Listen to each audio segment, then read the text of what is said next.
मराठी चित्रपटसृष्टीच्या सुरुवातीच्या काळात अनेक दिग्गज अभिनेत्र्या होऊन गेल्या। त्यामध्ये हंसा वाडकर यांचे नाव अग्रक्रमाने घ्यावे लागेल। 1950 ते 1960 च्या काळात अनेक सिनेमे गाजवणारी अभिनेत्री म्हणजे हंसा वाडकर। सौंदर्य, नृत्य आणि अभिनय या तिन्ही बाबतीत परिपूर्ण असलेल्या हंसा वाडकर यांनी 2 दशके मराठी चित्रपटसृष्टी गाजवली। हंसाबाईंनी आपल्या कारकिर्दीत मोजके चित्रपट केले। त्यांच्या गाजलेल्या चित्रपटांपैकी संत सखू, रामशास्त्री, पुढचं पाऊल या चित्रपटांचा समावेश होतो। त्यांच्या सर्वात गाजलेला चित्रपट म्हणजे 1959 मध्ये आलेला सांगते ऐका। हा चित्रपट तेव्हा तब्बल 131 आठवडे थिएटरमध्ये तळ ठोकून होता। हंसाबाईंनी आपल्या कारकिर्दीत सुमारे 50 चित्रपटात कामं केली। मात्र एवढी लोकप्रियता, एवढे आर्थिक यश मिळूनही त्यांचे जीवन कधीच स्थिरस्थावर नव्हतं। दारुडा बाप, त्यामुळे पैशाची चणचण। मग अवघ्या 10व्या वर्षी नाईलाजाने चित्रपटात कामाला सुरुवात। 15व्या वर्षी जबरदस्तीचा संसार, मग दारूचे व्यसन आणि बेफाम आयुष्य, शारीरिक अत्याचार आणि शेवटी जगायची वाट सापडली तेव्हा वेळ निघून गेली होती। शेवटी अर्ध्या आयुष्यातच काळाने घाला घातला आणि एका वादळी आयुष्याची अखेर झाली। असे हे हंसा वाडकर यांचे संपूर्ण जीवन म्हणजे एक शोकांतिका आहे। शिक्षणाचा अभाव आणि परिस्थितीची निकड यांना सामोरे जात हंसा वाडकर यांनी आपली चित्रपट कारकिर्दी आणि आयुष्य घडवण्याचा प्रयत्न केला। या प्रवासात शोषण, अपमान, निराशा यांनी त्यांचा सतत पाठलाग केला। त्यातून पलायनाचा मार्ग म्हणून मग त्या व्यसनाकडेही वळाल्या। अनेकांकडून त्यांनी भक्कम साथीची अपेक्षा केली, पण त्यात त्यांना धोकाच मिळाला।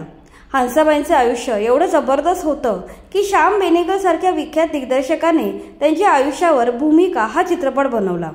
यात हंसा वाडकर यांची भूमिका स्मिता पाटील यांनी साकारली होती। या भूमिकेसाठी त्यांना राष्ट्रीय पुरस्कार मिळाला होता।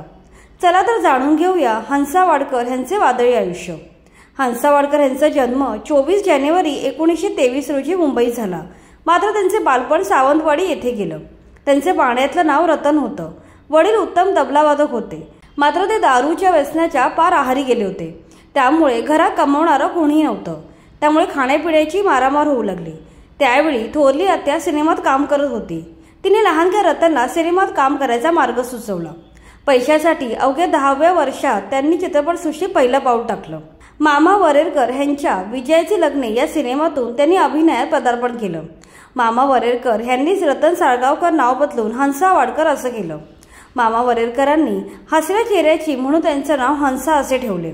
तेव्हापासून रतन साळगावकरच्या हंसा वाडकर झाल्या।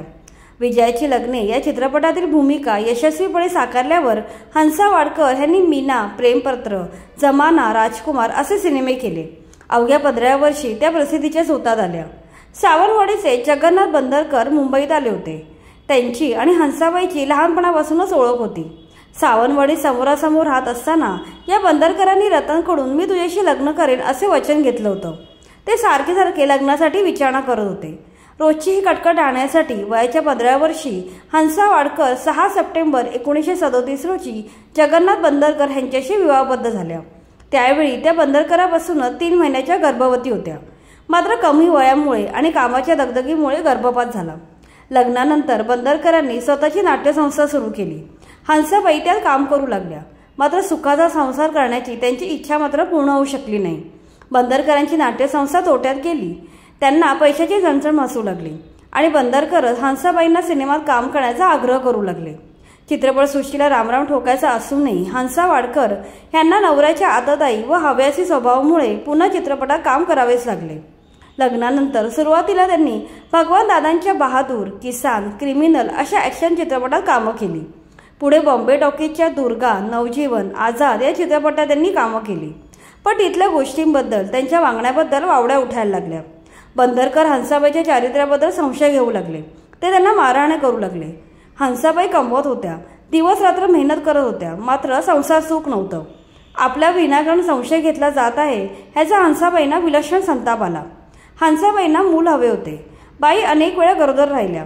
मात्र बंदरकरांनी बाईच्या चरित्रावर संशय घेऊन त्यांना अनेक वेळा गर्भपात करायला लावला। हंसाबाई वाडकर त्या क्षणापासून पूर्ण बदलल्या। त्यांनी दारू जवळ केली। त्या पूर्णपणे मद्याच्या आहारी गेल्या। शूटिंग आटोपल्यावर त्या रोज दारू पिऊ लागल्या। त्यानंतर प्रभाच्या संत सखू या चित्रपटातील सखू ही व्यक्तिरेखा त्यांनी अजरामर केली।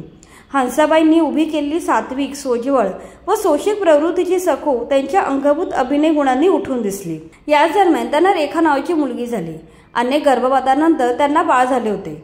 मुलीच्या जन्मानंतर चित्रपटसृष्टीतून निवृत्त होण्याची इच्छा होती, मात्र घरच्या परिस्थितीमुळे त्यांना तसे करता आले नाही। नंतर त्यांनी लोकशाही राम जोशी या चित्रपटातील बया या तमासगिरणीची भूमिका गाजवली। या भूमिकेला न्याय देण्यासाठी त्यांनी अनुसूयाबाई कवठेकर यांची शिकवणी लावली व लावणी नृत्य शिकून घेतलं। या परिश्रमाचा त्यांना पुढील काळातील अनेक भूमिका साकारताना उपयोग झाला। त्यापैकी एक म्हणजे पुढचं पाऊल हा चित्रपट। पुढचं पाऊल चित्रपटाने प्रेक्षकांना झपाटून टाकलं। त्यातली मोगरी ही तमासगिरीण हंसाबाईंनी मोठ्या ताकदीने उभी केली होती। या चित्रपटानंतर त्यांना पारिजातकमध्ये रुक्मिणीची भूमिका मिळाली। एकीकडे तमासगिरणीच्या त्यांनी साकारलेल्या भूमिका गाजत असतानाच शांत सोज्वळ स्वभावाच्या रुक्मिणीची भूमिकाही त्यांनी तितक्या समर्थपणे वठवली। मध्येच एक भयानक घटना घडली आणि हंसा वाडकर यांनी स्वतःच्या पायावर धोंडा मारून घेतला। कोल्हापूरला सोन्याची लंका या चित्रपटाचं शूटिंग सुरू होतं। त्यासाठी त्या कोल्हापुरातील एका हॉटेलवर थांबल्या होत्या। त्यावेळी हंसाबाईंना दारू हवी होती, पण रात्री कुठेही मिळण्याची शक्यता नव्हती।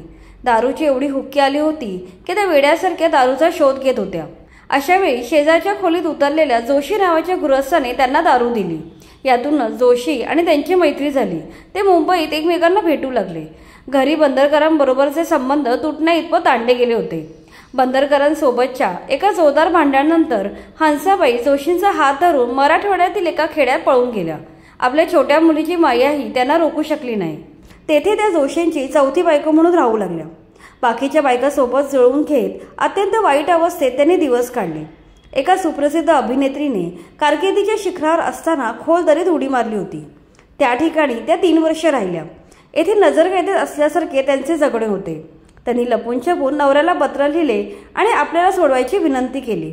तेथून शेवटी बंदरकरांनी पोलीस बोलवून त्यांची सुटका केली। यावेळी तिथल्या मॅजिस्ट्रेटने त्यांचे लैंगिक शोषण केले असे त्यांनी आपल्या आत्मचरित्रात लिहून ठेवले आहे। दुश्मनावरही अशी वेळ येऊ नये असे प्रसंग त्यांच्यावर या काळात आले। त्यासाठी काही प्रमाणात बाई स्वतःही जबाबदार होत्या। या भयानक 3 वर्षांनंतर त्यांनी पुन्हा चित्रपटसृष्टीत पुनरागमन केलं। या काळात त्यांच्या नावावर एक ब्लॉकबस्टर जमा झाला, तो म्हणजे सांगते ऐका। सुलोचना, जयश्री गडकर, हंसा वाडकर, चंद्रकांत, सूर्यकांत अशा दिग्गज कलाकारांनी नटलेल्या या चित्रपटाने कमाल केली। पुण्यातील विजयानंद टॉकीजमध्ये हा सिनेमा 131 आठवडे चालला। हा रेकॉर्ड शेवटी शोले या चित्रपटाने मोडला। या चित्रपटाने हंसा वाडकर यांना प्रसिद्धीच्या शिखरावर नेऊन पोहोचवलं। यानंतर बाई पूर्णपणे बदलल्या। त्यांनी दारू सोडली, सात्विक सोज्वळ आहार आणि विचार घेऊन जगू लागल्या। मात्र देवाच्या मनात काहीतरी वेगळंच होतं। यावेळी त्यांना कॅन्सरने गाठले। त्यांनी धीराने कॅन्सरचा सामना करून त्याला हरवले। पुढे त्यांनी आपल्या बऱ्या वाईट अनुभवावर आधारित सांगते ऐका नावाचे आत्मचरित्र लिहिलं। अनेक वाईट अनुभव येऊनही शेवटी त्यांनी कोणाबद्दलही काही विखारी लिहिले नाही। अत्यंत संयमित आणि प्रगल्भ वृत्तीने त्यांनी आत्मकथन लिहिले आहे। या पुस्तकाने फक्त महाराष्ट्रात नव्हे तर देशभरात एकेकाळी खळबळ उडवून दिली होती। हे आत्मचरित्र अनेक भाषांमध्ये प्रसिद्ध झाले। मात्र इतिहासातील चुकांची शिक्षा ही भविष्यात भोगावीच लागते। अचानक हंसा वाडकर यांना पचनाचा त्रास सुरू झाला।